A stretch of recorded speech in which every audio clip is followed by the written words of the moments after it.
Welcome back. Video 2 in the energy.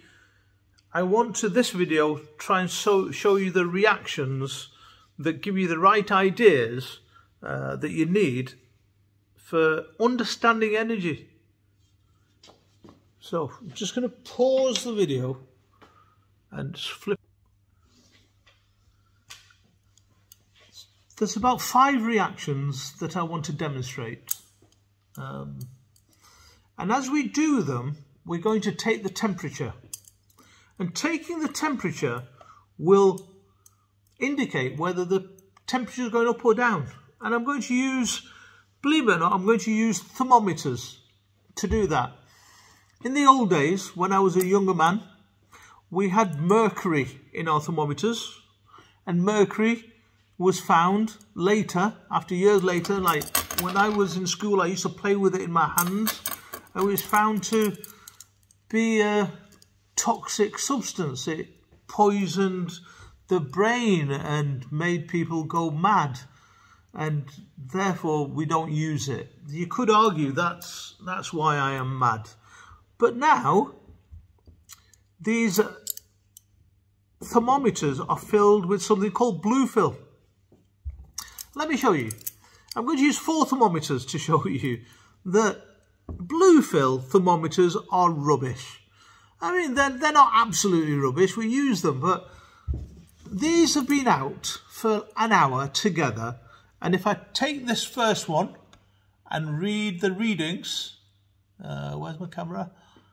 I can never work out where my camera is on my phone. On this side here. That reads that much. Don't know if you can see that.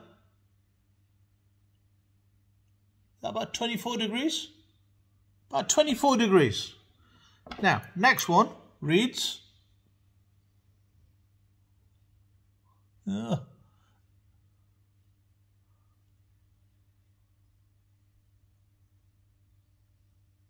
What's that, about 20 degrees? Next one reads...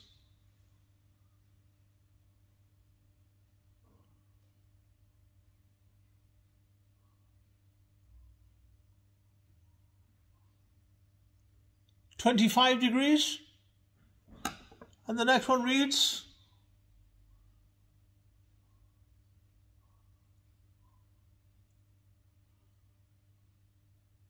24 degrees. Basically, the point I'm trying to make is the thermometers should all read the same, and they don't.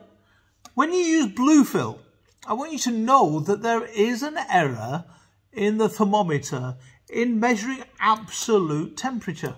Now, the good thing today, we're not bothered about absolute temperature. All we're going to look at is whether the temperature rises or falls.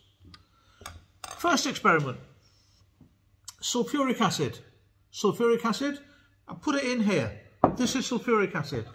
One of my blue fill thermometers goes in, and it reads, this one reads 22 degrees. 22 degrees. I'm going to drop into that some little pieces of magnesium metal. And you should know magnesium metal, reactive metal, reacts to make salt and hydrogen gas. Watch. Drop it in there. You can see the reaction. Maybe get a bit closer. You can see the reaction happening, the reaction going on, and the temperature has gone up from 22 to 23 degrees. Stir it round to get any heat energy released. I want it to be spread out. Now it's gone to 31 degrees, reaction still going on.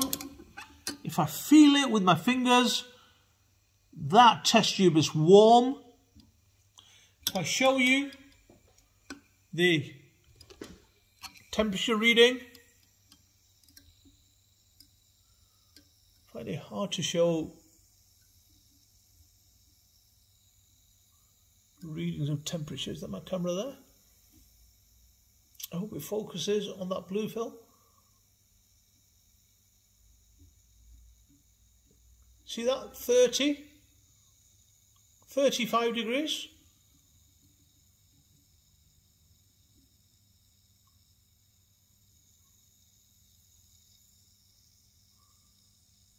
Doesn't focus very well. I think that's the problem I have. Anyway, just trust me, look. I'll take it out and show you. Take it out and show you that that temperature is about 35 degrees. So what would you say? Heat energy given out or heat energy taken in? Clearly, that is heat energy coming out. That's why the thermometer got hotter. That's why the test tube is warmer. And therefore it's an exothermic reaction. Famous exothermic reaction. That's entirely normal. Exothermic reactions are happening because the products are of a lower energy and therefore the reactants move to lower energy, entirely normal, entirely consistent with your normal ideas. Let's do another one.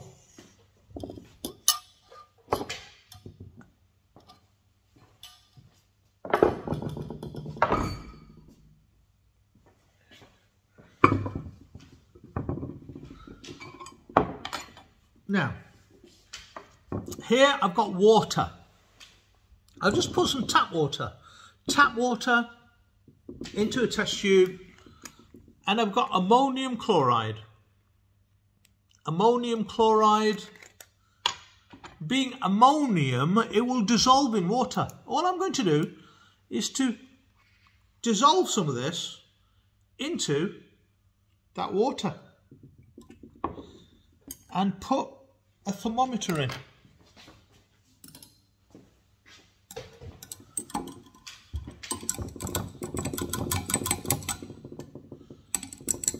So putting a thermometer in, I'm hoping to show you that the temperature goes down. I can get more and more.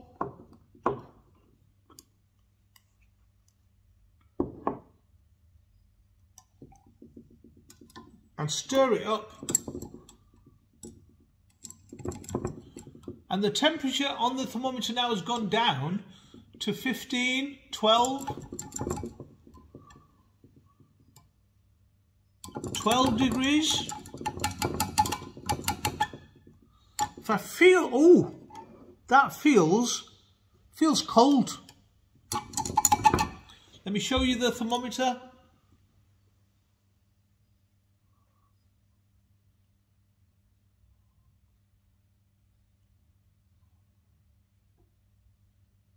Hope it focuses so that you can see that temperature reading is about 13, 14. It was 12. Now it's about 14. Put it in there, stir it around. If I read it while it's in there, it is in fact 13 degrees now. So if it started 20-ish and now it's 13-ish, it's gone down by 7 degrees. And 7 degrees Celsius is the same as a change in Kelvin temperatures of 7 degrees. 1 Kelvin is the same as 1 degree Celsius. Right. What would you say then? Is energy being taken in or is energy given out by this reaction? Energy is being taken in. It's being taken in by the particles, into the particles themselves. Meaning the energy of the surroundings get colder because energy is being sucked. Energy being sucked from the surroundings into the very being of the chemicals, the products that are made, dissolving. And that is, I would say, not a normal process. That kind of process is one where energy of the products is bigger or higher than what we start with. And why on earth should these reactions happen? Well, because there's more disorder here. The ions of ammonium and chloride have now broken off each other. That order that you had in the solid, the order of the particles, is now disordered in the solution. And that increase of disorder, increase of entropy, is what makes this reaction happen. But in terms of energy, the energy's gone up of our products compared to our reactants. And this, to me, if I look at it objectively, is not a normal reaction if all you ever think about is energy. In terms of energy, this reaction should not happen. But clearly, ammonium chloride does dissolve. It does happen because of entropy, which is not on the syllabus. Shame. Anyway, let me show you another one.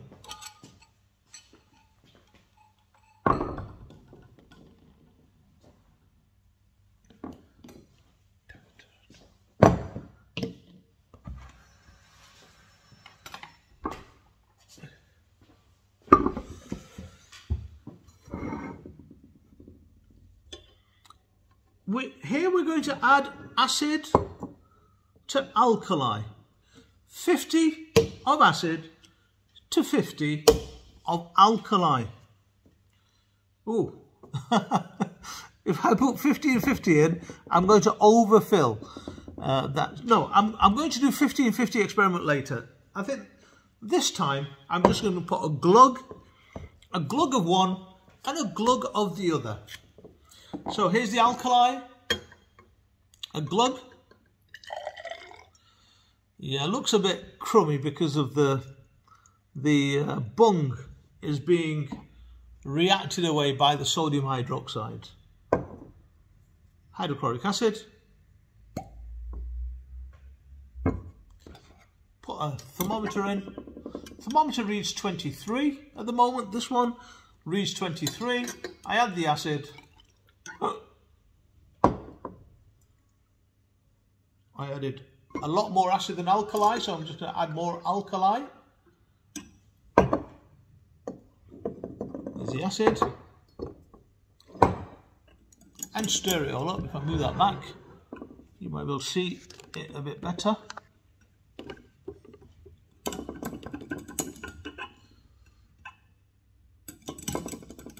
That temperature has gone up to 34 degrees.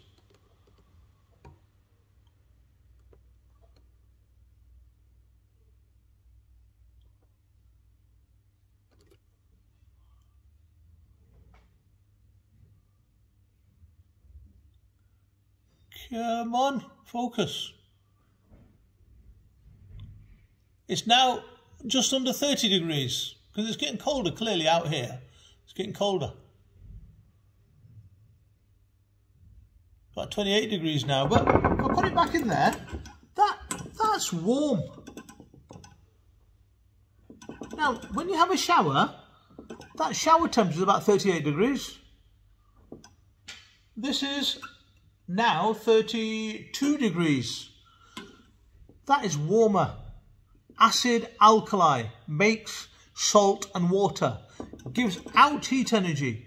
Gives out heat energy, it's exothermic. So that's our second example of exothermic reaction. I'm going to come back and demonstrate this because we do have an experiment where you need to measure how much heat energy is coming out. And we're going to do that in a calorimetry experiment next. But let's get through these 5 reactions. So that's the third reaction.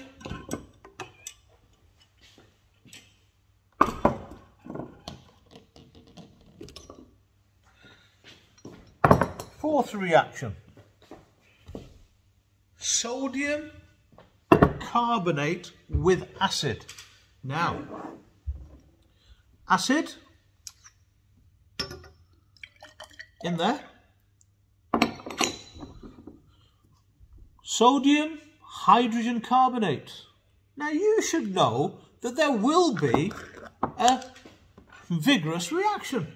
Carbonates react with acid, make salt water carbon dioxide, and this will do that. There'll be fizzing in there, and therefore you might think, yes, reaction exothermic, lots of heat energy coming out. If I put the thermometer in, that thermometer, that's the one that read 19 degrees. In fact, let's pick a different one. That one reads 24 degrees.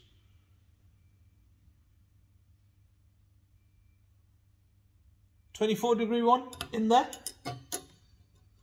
And then I'm going to get some carbonate, spatula, tip it in. Look at that. Oh, look at that fizzing. Sir, reaction, fizzing going on. Yes. Exothermic. Heat energy coming out, yeah? Well, we'll have a look in a minute when we look at the thermometer.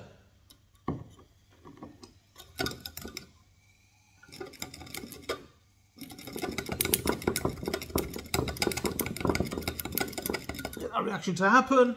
Perhaps you put more in, get more reaction. I'm making a bit of a mess. But for you guys, we do these things. Right. The thermometer, the same thermometer, now reads about 18 degrees. It feels slightly colder than what you started with, because the temperature's only gone down 4 degrees. Watch. Same thermometer. Hope you can see that. I thought it might focus on my hand and then give you a better readout.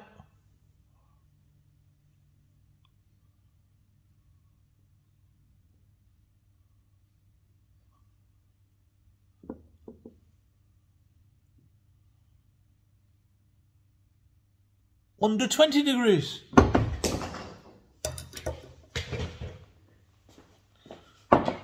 So, I don't want you to equate how vigorous that reaction happened with exothermic reactions. That's got nothing to do with it. This was a vigorous reaction. Lots of fizzing. Temperature goes down. This is endothermic. Endothermic reaction. Why? Well, the energy of the products is more than the energy of the reactants. Why should that happen? That argument about entropy. That's why it happens, because the disorder is more here than the ordered solid particles that were in the solid that you began with.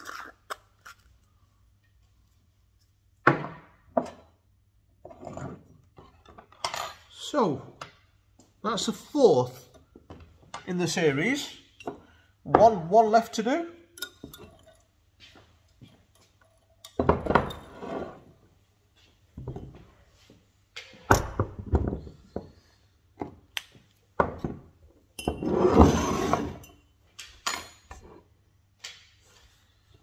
Copper sulfate.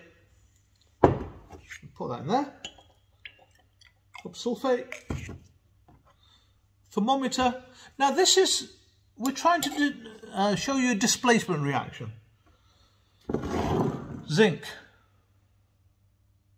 Zinc. Dust. Teeny weeny particles of zinc metal. Teeny weeny zinc particle metal, and we'll put them in there. Scoop them up, put them in there. Like that.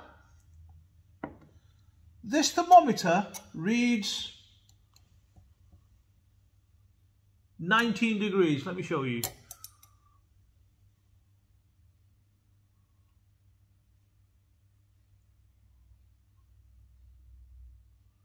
know if you can see that. Just under 20 degrees. Just under 20 degrees. Put in some zinc. Stir it around. And the temperature goes up. You see two observations happen here. One observation is the blue colour of the copper sulfate gets less blue. It's less blue because the copper ions are reacting away. The other observation is that the colour of zinc,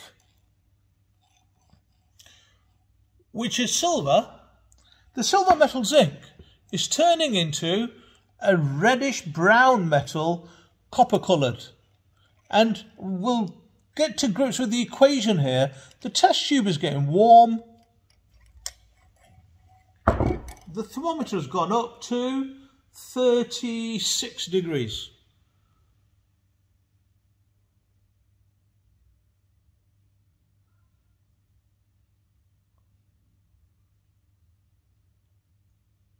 You see that? It's now 30-ish, 30 degrees, because it's getting colder when I pull it out. 30 degrees.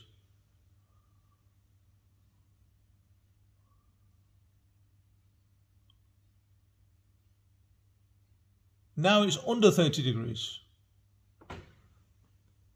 But it's gone up. It's gone up from the 20-ish degrees I started with, and it went up to 30 odd degrees. And therefore heat energy is coming out. This is an exothermic reaction. And that is less blue than that. I started with that blue, and now it's less blue.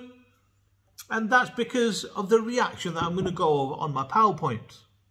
So I'm going to bring all these 5 reactions together in my PowerPoint next.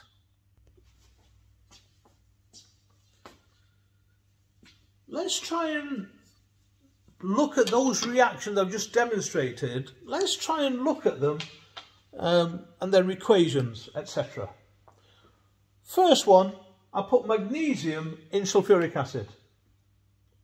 Ah, right, they're both coming, but that's fine. Look, magnesium, sulfuric acid makes salt and hydrogen gas. Exothermic, heat energy came out. Delta H is negative. Ammonium chloride dissolving in water. Dissolving. Ammonium chloride in water dissolving. It was endothermic. Endothermic, ammonium chloride dissolved in water, endothermic. The delta H value is positive. Next 3. Sodium hydroxide and hydrochloric acid. That was the acid-alkali exothermic. Sodium hydrogen carbonate with acid. That was the fizzing endothermic. Heat energy went in. And finally, the displacement, zinc metal, was exothermic. Acid, alkali, salt and water, exothermic.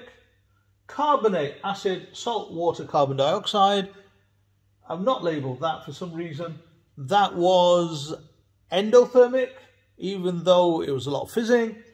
And this is the displacement. Displacement is when a metal will push out another metal, take its place. Zinc takes the place, zinc sulfate.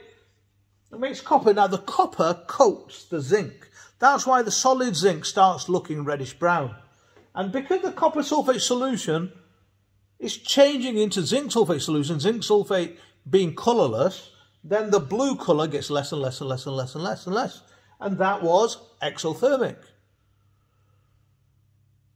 So we've numbering 3, 4 and 4. Sorry, I can't count. So those experiments so far are simply experiments that demonstrate some reactions are exothermic, some are endothermic.